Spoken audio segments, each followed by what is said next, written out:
আমার মনে হয় কি জানো, আমার মনে হয় ওরা দুজনকে আগে থেকে চেনে গুলো। তুই কি করে জানবি? আমি জানি, আমি খবর নিয়ে দেখলাম ওরা দুজনে স্কুলের বন্ধু। ওরা দুজনের সাথে তুই দিয়ে কথা বলে গুরু বলছিল, বারবার ভদ্রকাকে বলছিল কমপ্লেনটা একবার দে, তোর কি বলে মেরে কবরটা ভেঙে দিত। কিন্তু পত্র লেখা কমপ্লেন দেয়নি। শালা অফিসারের তো সাহসটা কম নয়। আমি কাজের লড়াই কাজে আমার থেকে হারামি এই পৃথিবীতে একটা কেউ দেখেনি। সাহসটা দেখালেন কোথায় গেছে? আমি আদিত্য নারায়ণ রায়, না দেবো দাঁড়ি, না দেবো ক্ষমা। আমার পায়ে ধরলেও করবো না তোকে ক্ষমা। অফিসার, তুমি জানো না অফিসার, তুমি কার সামনে দাঁড়িয়ে কথা বলছো? তোদের বিরুদ্ধে একটা কথা যদি ভাই কথা দিলাম, ঘর ধরে টমতে টমতে সোজা ধনার লকাপে ঢোকাবো। অফিসার, ওই কাজটা করতে হলে তোমাকে আরেকবার এই পৃথিবীতে জন্ম নিতে হবে। অফিসার, আরেকবার জন্ম নিতে হবে। অফিসার, তুমি আমাকে চেনো না অফিসার, তুমি আমাকে চেনো না। তোমার মতো কত অফিসার এলো, কত অফিসার গেল, তার খোঁজ আমি এখনো রাখিনি, বুঝেছো? ওই কাচন্দ্র কাছে চুপ, শালা একদম চুপ, একদম উঁচু গলায় কথা বলবি না। এটা ছাড়া তোর বাড়ি কিংবা খানা নয়, এটা ছাড়া আমার বাড়ি, আমার বাড়ি। তাই আমি বলবো, তুই শুধু দাঁড়িয়ে দাঁড়িয়ে শুনবি। ও ভালো বল, আসল কথাটা তো বলতে ভুলে গেছি। এই বাড়িতে অনেক বিলেতি কুকুর বসা আছে, যে কুকুরগুলো আমাকে 24 ঘন্টা পাহারা দেয়।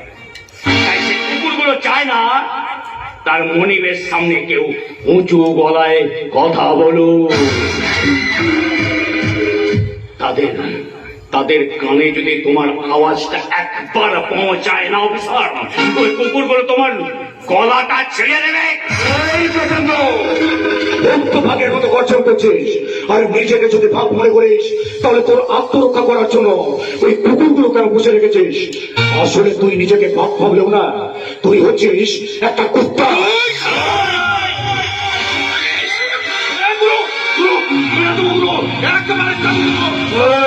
গজেন্দ্র, তোর এই পোষা কুত্তাটাকে বল ওইগুলো পকেটে ঢুকিয়ে রাখতে, ওইগুলো দিয়ে আমাকে যেন ভয় না দেখাই, ওইগুলো চালানোর জন্য পরিচয় কম করতে হয়।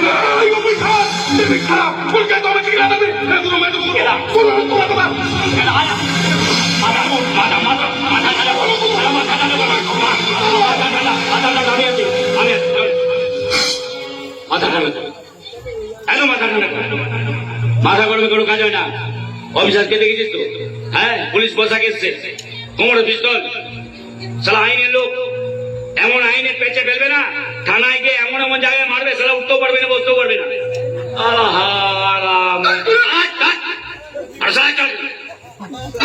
চলে যা, আমি আছি। ঠিক আছে, আমি আছি। যাচ্ছি, ওকে একটা কথা বলে দিয়ে যাচ্ছে গুরু।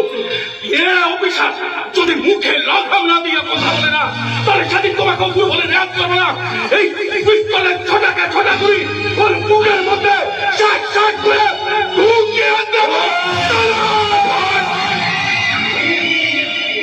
করে শুনে রাখবো যে তো আমি জানতে পেরেছি অনেক 2 নম্বর ধান্দার সঙ্গে যুক্ত। একটা ক্লু যদি পাই, কথা দিলাম তবে না কোনো বন্দুক, না কোনো দড়ি, না কোনো পোষ, সোজা সেখানে মাটিতে পুঁতে দেব।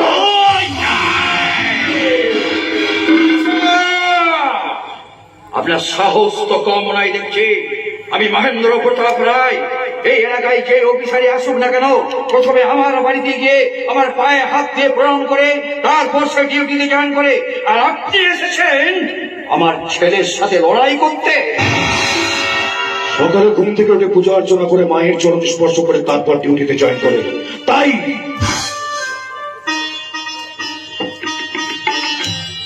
চাপটার পায়ে হাত দিয়ে আমি আমার হাতটার অসম্মান করতে পারি না মহেন্দ্র বাবু। আপনি হয়তো জানেন না যে আপনি কার সামনে দাঁড়িয়ে কথা বলছেন। একটা ইশারাতে আপনার আর এই বাড়ি থেকে লাশ বেরোবে, লাশ। বাস্তব আপনার ওই পাপ ছেলেকে, আর সেটা খুব তাড়াতাড়ি। সেটা আপনি কোনোদিনও করতে পারবেন না অফিসার, কারণ সেটা করার জন্য আপনাকে আবার নতুন করে পৃথিবীর বলে জন্ম নিতে হবে। আপনি ভুলে যাবেন না, আমি জমিদার মহেন্দ্র প্রতাপ রায়।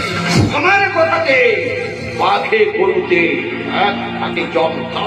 মন খুলে শুনে রাখুন, ভক্তরেখার উপর যে অত্যাচার হয়েছে তার সঠিক বিচার করবো আমি খুব তাড়াতাড়ি। কীর্তন গোস্বামীর মৃত্যুর কারণ আমি ওই আদালতে পেশ করবো। সেদিন আপনার ওই বংশের প্রদীপের হাতে থাকবে হাত করা, কোমরে থাকবে ধরে। সেটাই আমি করবো খুব তাড়াতাড়ি। যা শালা যা। আরে তোর মতো কত বিচার এলো, কত বিচার গেল, শালা তার খোঁজ খবর আমি এখনো তো রাখিনি। শালা আমাকে শাস্তি দিয়েছে, আমাকে আমাকে তুই চিনিস না? আমার নাম শালা গজেন্দ্র রায় গজরে। আমার থেকে হারাবি এই পৃথিবীতে একটা কেউ দেখে।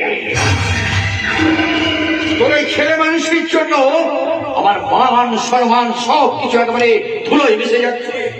আজ পর্যন্ত এই জমিদার মহেন্দ্র প্রতাপ রায়ের সামনে এই সাহেবগঞ্জের কোনো মানুষ মাথা উঁচু করে কথা বলতে পারেনি।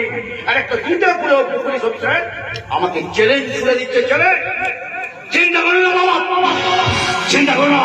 পয়সা না অফিসারের চ্যালেঞ্জের জবাব আমি চ্যালেঞ্জ ছুড়ে নেব, কারণ আমি রক্তবীজের সন্তান।